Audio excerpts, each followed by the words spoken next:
وقتی طور پر انشاءاللہ اللہ ہمیشہ کی ہم کو کامیابی عطا کرے گا۔ یہ جو آیات ہیں سورۃ المومنون کی ابتدائی آیات 18 پارہ ہم کھولیں تو اسی سے شروع ہوتا ہے۔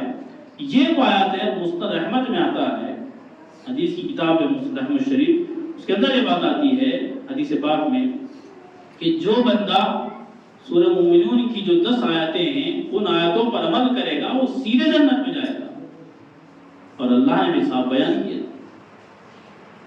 پھر اللہ نے آخر میں جو آیت بیان کی وہ بھی نماز سے تعلق سے، والذین هم علی صلاتهم یحافظون اولئک هم الوارثون۔ ان صفات کی شروعات بھی اللہ نے نماز سے کی اور اس کا اختتام بھی اللہ کس سے کر رہے ہیں؟ نماز سے کر رہے ہیں۔ تو یہ بیان یہ بتا کر اللہ یہ بتانا چاہتے ہیں ہم کو کہ بھئی نماز کی اہمیت بہت ہے، اس کو سمجھنے کی ضرورت ہے۔ بے شمار آیات ہیں، بے شمار آیات ہیں۔ نماز ایسی عبادت ہے عزیز نوجوانوں کہ یہ ہر ایک کے لیے ہے، اس کے لیے یہ ہر ایک کے لیے، ہر ایک پر ضروری ہے۔ اس کو اس طرح ہم کہہ سکتے ہیں زکوٰۃ کس پر ہے بھائی؟ زکوٰۃ ان لوگوں پر ہے جن کو اللہ نے مال سے نوازا ہے، دولت سے نوازا ہے۔ اور روزہ کن لوگوں پر ہے؟ ان لوگوں پر ہے جن کے اندر طاقت ہے روزہ رکھنے کی۔ آج کل جو بیماریاں چل رہی ہیں خاص کر شوگر کی ہے، بی پی کی ہے، اگر ہائی لیول کی ہے اس میں آدمی بھوکا نہیں رہ سکتا، ان کے لیے عذر مانا جاتا ہے، روزہ ان سے معاف ہوتا ہے، لیکن وہ اس کا فدیہ ادا کریں گے، اس کا فطرہ ادا کریں گے۔ لیکن نماز اور حج ہے، حج کس کے لیے ہے؟ حج بھی مالدار کے لیے ہے، لیکن نماز عزیز نوجوانوں ایسی چیز ہے یہ امیر غریب سب کے لیے برابر۔ اس کا جب اتنا اہتمام کے ساتھ اللہ نے ذکر فرمایا تو ہم اس کو اہتمام سے کیوں نہیں ادا کرتے؟ ہماری مسجد صرف جمعہ کے دن کیوں فل ہوتی ہے بھائی؟ ایک سوال ہے۔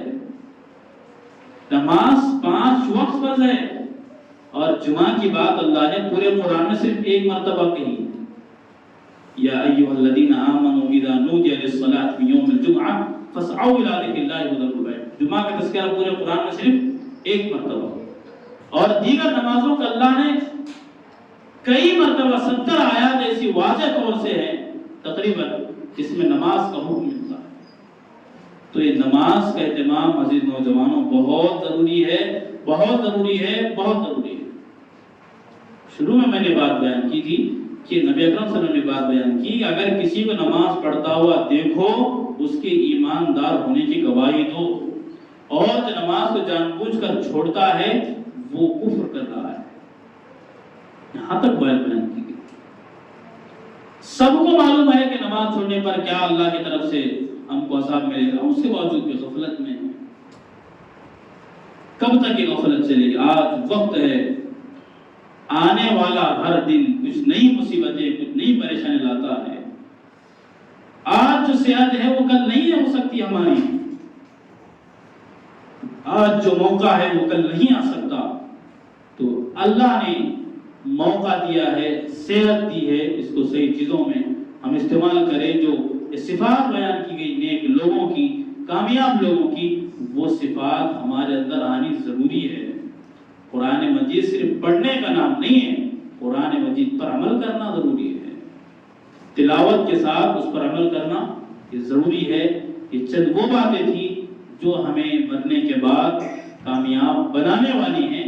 تو اگر ہم چاہتے ہیں کہ ہم مرنے کے بعد کی جو زندگی ہے آخرت میں ہم کامیاب ہونے والے کامیاب بننا چاہتے ہیں تو پھر ہمیں کیا کرنا پڑے گا؟ ایمان سب سے بنیادی چیز ہے، نماز کا اہتمام، لغو چیزوں سے دور رہنا پڑے گا، زکوٰۃ کو ادا کرنا پڑے گا، اپنی خواہشات کو جائز طریقے سے جو اللہ نے بتایا ہے اس کے مطابق گزارنا پڑے گا، اور جو امانتیں ہیں ان امانتوں کا خاص لحاظ رکھنا ہے، جو وعدے ہیں ان وعدوں کو پورے کرنا ہے، نمازوں میں خشوع خضوع کرنا ہے۔ آخر میں اللہ کی طرف سے کیا ہوگا؟ اولئک هم الوارثون الذین یرثون الفردوس۔ آخر میں اللہ نے کہا کہ یہی لوگ وارث بننے والے ہیں فردوس کے، جنت کے، ہم فیہا خالدون، وہ اس میں ہمیشہ رہیں گے۔ پابندی کریں گے نا انشاءاللہ نمازوں کی؟ صرف جمعہ کے حد تک نہ رکھیں بھائی، بار بار یہ بات ہوتی، جمعہ کے حد تک ہم نہ رکھیں۔ جمعہ کا ایک دن مبارک دن ہے، یہ دنوں کا سردار ہے، یقیناً اس میں بات افضل ہے، لیکن 5 نمازیں بھی فرض ہے، ضروری ہے۔ تو اللہ تعالیٰ سے دعا ہے جو باتیں کہی گئی اللہ کہنے والے کو بھی